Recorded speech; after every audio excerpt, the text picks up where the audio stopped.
Selamat datang kembali di channel Dunia Algoritma.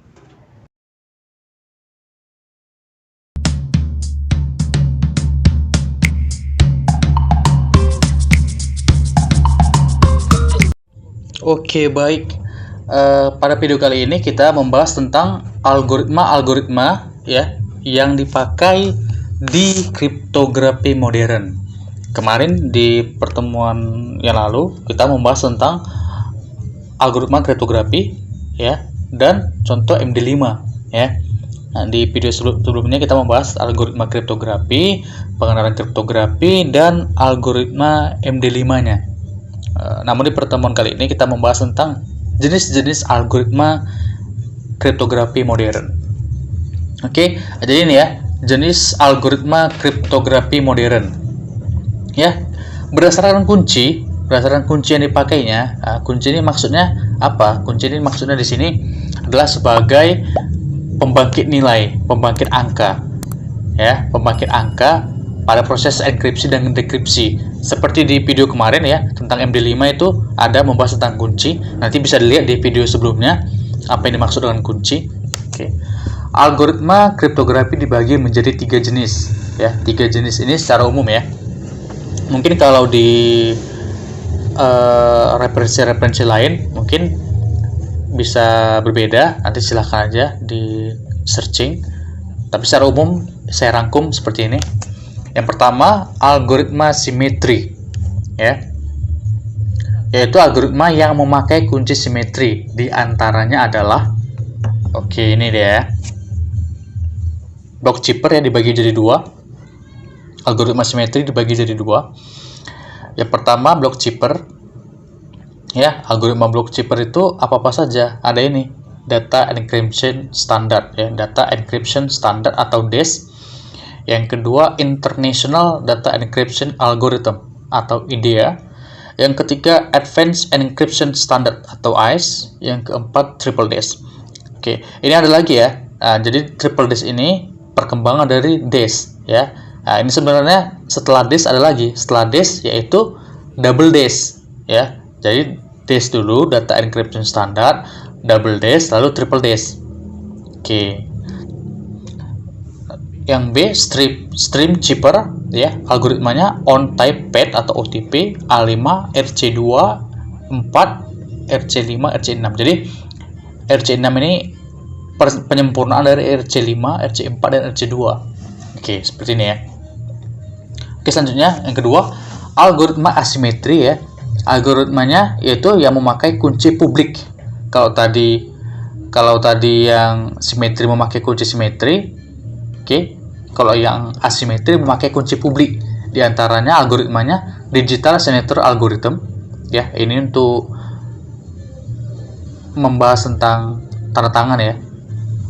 Oke, atau DSA. Yang kedua RSA, yang ketiga Diffie-Hellman, lalu elliptic curve kriptografi, kriptografi kuantum, dan kriptografi Elgamal. Nah, ini ya algoritmanya.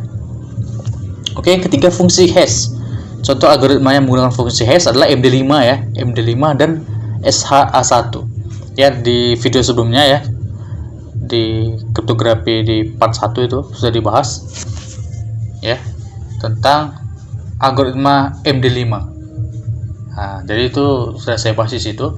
Saya bahas secara lengkap ya tentang algoritma MD5. Nah, di situ sudah saya bahas secara lengkap. Jadi beberapa pengalaman saya pada saat saya mengerjakan kriptografi ya, kriptografi modern ya. Jadi kriptografi ini ada dua ya, kriptografi modern dan kriptografi klasik. Ya. Apa bedanya gitu kan antara kriptografi klasik dan kriptografi modern?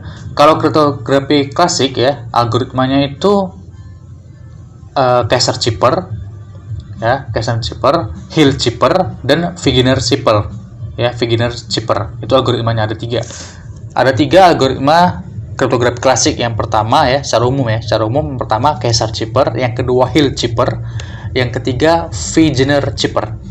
Nah, jadi algoritma kriptografi klasik itu dia menggunakan kertas, pensil atau pulpen untuk menghitungnya secara manual, dan dia belum menggunakan bit ya, belum menggunakan bilangan bit, namun dia menggunakan sistem pergeseran left atau right shift, ya, left shift atau right shift, ya. Jadi pergeseran ke kiri atau pergeseran ke kanan. Itu ciri khas dari algoritma kriptografi klasik, ya.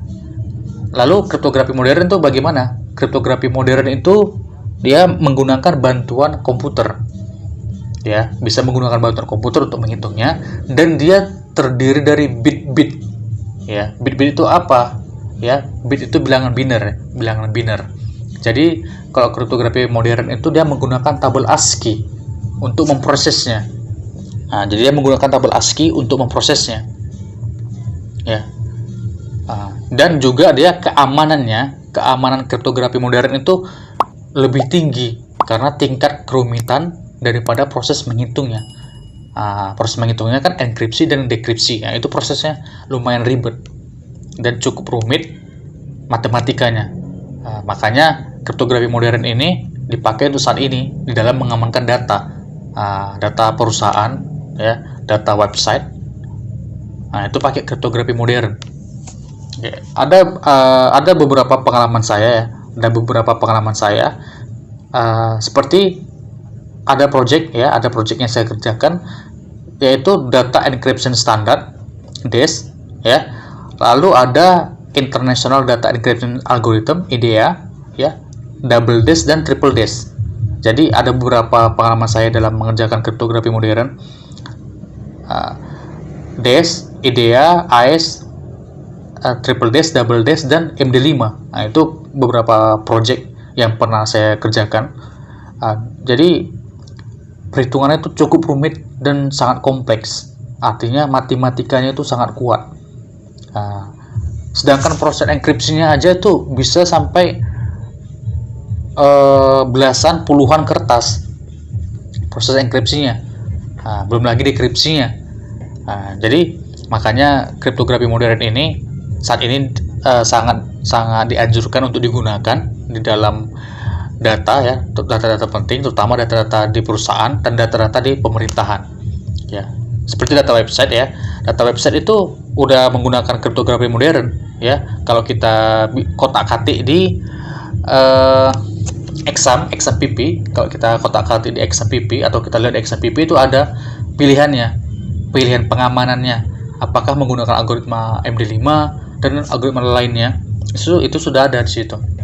Makanya kriptografi modern ini sangat dianjurkan karena memiliki tingkat keamanan tinggi, matematikanya itu cukup kuat dan cukup rumit dalam penyelesaiannya.